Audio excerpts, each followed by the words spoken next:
আজ বিশ্ব পরিবেশ দিবস। প্রতি বছর 5 জুন বিশ্বের প্রতিটি দেশে পালিত হয় দিবসটি। দিবসটির মূল লক্ষ্য পরিবেশ দূষণের কারণ ও দূষণ থেকে বাঁচার উপায় খুঁজে বের করা। এছাড়া মানুষকে পরিবেশ রক্ষায় সচেতন করে তোলাও এই দিবসের অন্যতম লক্ষ্য। সরকারি অথবা বেসরকারি বিভিন্ন সংগঠন দিনটিকে পালন করে আসছে। অন্যান্য বছরের ন্যায় এই বছর বুধবার কুমারঘাট ব্লক ও কুমারঘাট TRLM এর উদ্যোগে বিশ্ব পরিবেশ দিবস উপলক্ষে কুমারঘাট ব্লকের BDO Sandip Bhowmik, additional BDO Partha Saha ও অন্যান্য স্টাফ এবং কুমারঘাট TRLM এর স্টাফ উমা রায় সহ অফিসের সকল স্টাফগণ মিলে কুমারঘাট ব্লক থেকে বিভিন্ন জাতীয় গাছের চারা হাতে নিয়ে কুমারঘাট শহরে এক দীপ্ত মিছিল বের করে বিভিন্ন রাস্তা পরিক্রমা করে ব্লক অফিসের সামনে এসে মিলিত হয়। এরপর ব্লকের বিভিন্ন আধিকারিকরা কুমারঘাটের ব্লকের অফিসের আশপাশে গাছের চারাগুলি রোপণ করেন। এক সাক্ষাৎকারে ভিডিও সন্দীপ ভৌমিক বলেন, আজকে 5ই জুন বিশ্ব পরিবেশ দিবস।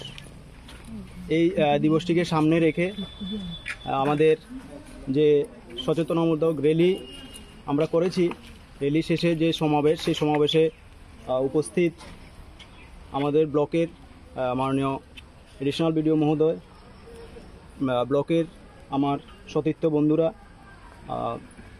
TRLM এর দিদিরা, আমার প্রিয় দিদিরা, মিডিয়ার বন্ধুগণ, সবাইকে আজকে আমি বিশ্ব পরিবেশ দিবসের আন্তরিক শুভেচ্ছা এবং অভিনন্দন জানাই। আসলে আজকে যে আমরা এই যে র্যালিটা করে এলাম, যে একটা রৌদ্রের মধ্যে, সেই রৌদ্রের মধ্যে আমরা অবশ্যই যে গাছের প্রয়োজনীয়তা সেটা আমরা অনুভব করেছি।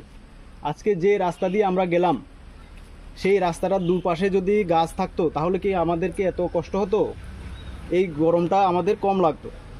তো এই যে গাছের প্রয়োজনীয়তা আমরা সবচেয়ে বেশি অনুভব করেছি করোনার সময়। করোনার সময় কি হয়েছে? করোনার সময় আমাদেরকে অক্সিজেন সিলিন্ডার কিনতে হয়েছে। আমরা যে অক্সিজেনটা এখন মুক্তভাবে পাচ্ছি, সেটার যে কি প্রয়োজনীয়তা সেটা আমরা করোনার সময় অনুভব করেছি। আমি নিজে একটা অভিজ্ঞতার কথা বলছি যে 3 লিটার অক্সিজেন সিলিন্ডার আমি 10,000 টাকা দিয়ে কিনেছিলাম। তো একজন আমাদের যে প্রাপ্তবয়স্ক মানুষ, ওনাদের একজন প্রাপ্তবয়স্ক মানুষের বছরে 750 লিটার অক্সিজেন লাগে। তাহলে যদি চিন্তা করুন তো 3 লিটার অক্সিজেনের দাম যদি 10,000 টাকা হয়, বছরে 750 লিটার অক্সিজেনের দাম কত? এই অক্সিজেন কি আমরা টাকা দিয়ে কিনি? টাকা দিয়ে তো কিনি না। কে দেয়? আমাদেরকে গাছ দেয়। কিন্তু এই গাছেরই আমরা কোনো মূল্যায়ন করি না। একটা গাছের যদি আমরা অক্সিজেনের যে হিসাব করে মূল্যায়ন করি, একটা গাছের দাম 10 থেকে 12 কোটি টাকা হয়। কিন্তু এটা আমরা মুক্তভাবে পাই বলে সেটার কোনো মূল্যায়ন করি না। তো আজকে যে বিশ্ব পরিবেশ দিবস, এখানে আমরা রিসেন্টলি আমরা সবাই অভিজ্ঞতা পেয়েছি যে ত্রিপুরার ওয়েদার কীভাবে গরম হচ্ছে। আমি আপনাদেরকে একটা সিম্পল একটা উদাহরণ কথা বলি। একটা পাত্রের মধ্যে গরম জল বসিয়ে ওটার মধ্যে যদি আমরা একটা ব্যাংকে ছেড়ে দিই এবং জলটাকে একটা উনানের উপরে রাখি, জলটা যদি গরম হতে থাকে তাহলে ব্যাংকটা কিন্তু বসে থাকে, লাফ দিয়ে যায় না। কিন্তু গরম জলের মধ্যে যদি একটা ব্যাংকে রাখি, সঙ্গে সঙ্গে লাফিয়ে বেরিয়ে পড়ে। সেই অবস্থাটা হচ্ছে আমাদের। এই যে বিশ্ব উষ্ণায়ন পুরো বিশ্বের মধ্যে 1917 সালের পরে ইন্ডাস্ট্রিয়ালাইজেশন বা শিল্পটা শুরু হয়েছিল। এর আগে ওয়ার্ল্ডের বা বিশ্বের যে তাপমাত্রাটা অনেক কম ছিল। এখন দিন দিন তাপমাত্রা বাড়ছে, কিন্তু আমাদের মধ্যে কোনো সচেতনতা নেই। আমরা সেই ওই যে ব্যাংকটার মতো, যে গরম জলের মধ্যে বসিয়ে রেখেছি, আস্তে আস্তে জলটা গরম হচ্ছে কিন্তু ব্যাংকটা গরম জলেই বসে আছে, সে উপলব্ধি করতে পারছে না। আমাদেরও সেই অবস্থা হচ্ছে। একটা সময় কিন্তু ওই ব্যাঙের মতো যে মাইক্রো এনভায়রনমেন্ট, এই এনভায়রনমেন্টের মধ্যে আমাদের পরিবেশটাও আর বাঁচার মতো উপযোগী থাকবে না। তো আজকের এই দিনে আমরা যে কষ্ট করে একটু র্যালিটা করলাম, আমাদের ক্ষুদ্র পদক্ষেপগুলোই একদিন বৃহত্তর রূপে সফল হবে।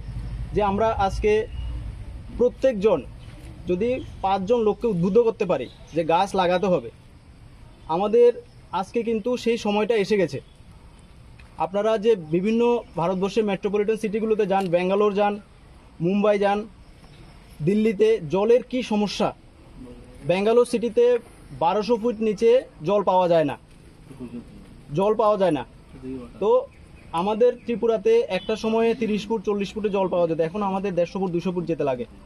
তো যে পরিমাণ জল আমরা মাটি থেকে তুলছি, প্রত্যেক বাড়িতে কি হয়, শ্যালো বসাই, আমরা ওএসপি বসাই, মোটর বসাই, এই যে ডিপ টিউবওয়েল আছে, বাড়ি বাড়ি জল না গেলে সবাই রাস্তাতে বসে পড়ে। এই যে গ্রাউন্ড ওয়াটার, এটা রিচার্জ একমাত্র গাছ করতে পারে, অন্য কেউ না। তো একটা সময় আমরা এখন তো জল পাচ্ছি, আমাদের নেক্সট জেনারেশনকে আমরা কি দিয়ে যাব? কিছুই দিয়ে যেতে পারবো না। যে পরিমাণ বন ধ্বংস হচ্ছে, কারণ এই যে ডেভেলপমেন্ট অ্যাক্টিভিটি, সেটাও তো বন্ধ থাকতে পারে না। ডেভেলপমেন্ট অ্যাক্টিভিটি যেমন রাস্তা হচ্ছে, বাড়িঘর হচ্ছে, কনস্ট্রাকশন হচ্ছে, সব ক্ষেত্রে গাছ কাটতে হচ্ছে। কিন্তু সে সঙ্গে সঙ্গে আমাদের গাছ লাগাতে হবে, না হলে কিন্তু আমরা বাঁচতে পারবো না। তো আজকের এই দিনে আমরা সবাই সংকল্প নেব যে পৃথিবীকে বাঁচিয়ে রাখতে হলে ভবিষ্যৎ প্রজন্মকে বাঁচানোর জন্য যে সাস্টেনেবল ডেভেলপমেন্ট, সেই দিকে লক্ষ্য রেখে আমরা গাছ লাগাবো। শুধু গাছ লাগানো নয়, প্রত্যেকটা গাছের যত্ন নেব। আমরা যদি শপথ করি যে বাড়িতে আমরা যদি 5 জন সদস্য থাকে, 5 জন সদস্যের নামে 5টা গাছ লাগাবো এবং নামকরণ করব গাছের। যে কেরালার একটা গ্রাম আছে, ওইখানে সন্তান হলে প্রত্যেক সন্তানের নামে গাছ লাগানো হয়। আমাদের এই ক্ষুদ্র ক্ষুদ্র পদক্ষেপগুলোই কিন্তু আমাদেরকে বাঁচাতে পারে। তো আজকের দিনে আমরা এটাই শপথ করব, গাছ লাগাবো এবং গাছও বাঁচাবো। এবং এটা আমি মনে করি, কেন টিআরএম দিদিকে বলছি, আপনারা একটা বৃহত্তর সংগঠনের সঙ্গে যুক্ত আছেন, আপনাদের মাধ্যমেই সেটা সমাজে পৌঁছাতে পারে। কথায় আছে যে একজন মহিলাকে শিক্ষিত করলে একটা জেনারেশন শিক্ষিত হয়। তো আপনাদের মাধ্যমেই সেটা সম্ভব, অন্য কারোর দ্বারা নয়। তো আজকে এই বিশ্ব পরিবেশ দিবসে আমি এই আশাটুকু রাখছি। তো আমরা এখন একটা bureau report, news 365 day Tripura.